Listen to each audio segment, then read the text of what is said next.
When using TKIs, it's important to understand and anticipate the toxicity profile.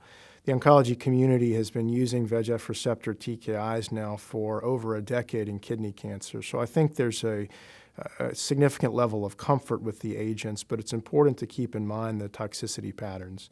So typically in the class, we'll see gastrointestinal toxicities with nausea, diarrhea, dysgeusia, anorexia are quite common. Cardiovascular complications occur, most notably hypertension. There's a smaller rate but measurable incidence of more significant arterial and venous thromboembolic events, but the more common toxicity that we encounter is the development or worsening of hypertension.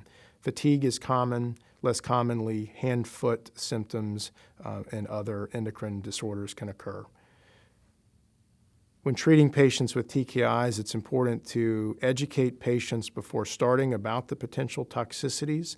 The key is for patients to understand the high incidence of gastrointestinal toxicity so that they'll alert you before the symptoms become significant or too severe, so that an early intervention can be made to an effort to maintain dose intensity. So specifically educating patients about the possibility of nausea and diarrhea, and early intervention with supportive medications such as antiemetics or antidiarrheals are important in order to maintain dose intensity.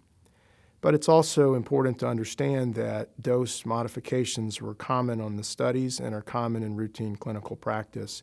The need for a drug holiday or dose reduction is common in most patients. This was seen on the VEGF TKI trials and is common anecdotally in practice as well. So understanding that in the trials that led to the approval of these agents that dose modifications were common, it's important to utilize this if patients are experiencing significant toxicities that can't be managed with supportive medications in order to maintain the duration of therapy. So clearly over the last few years, we've had multiple new options become available for patients with advanced kidney cancer. There's a lot of enthusiasm for the new agents that have become available both in the frontline and later line settings. But clearly there still is a large unmet need because these patients are not being cured.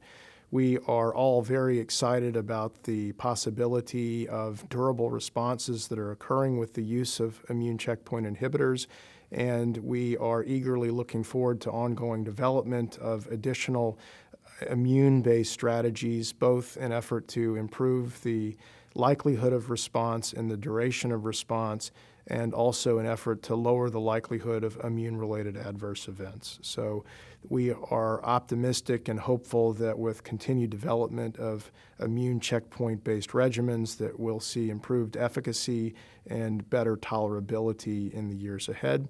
But we're also looking forward to the development of novel classes, novel agents, first-in-class drugs that have the opportunity of further improving patient outcomes above and beyond the classes that we're currently using.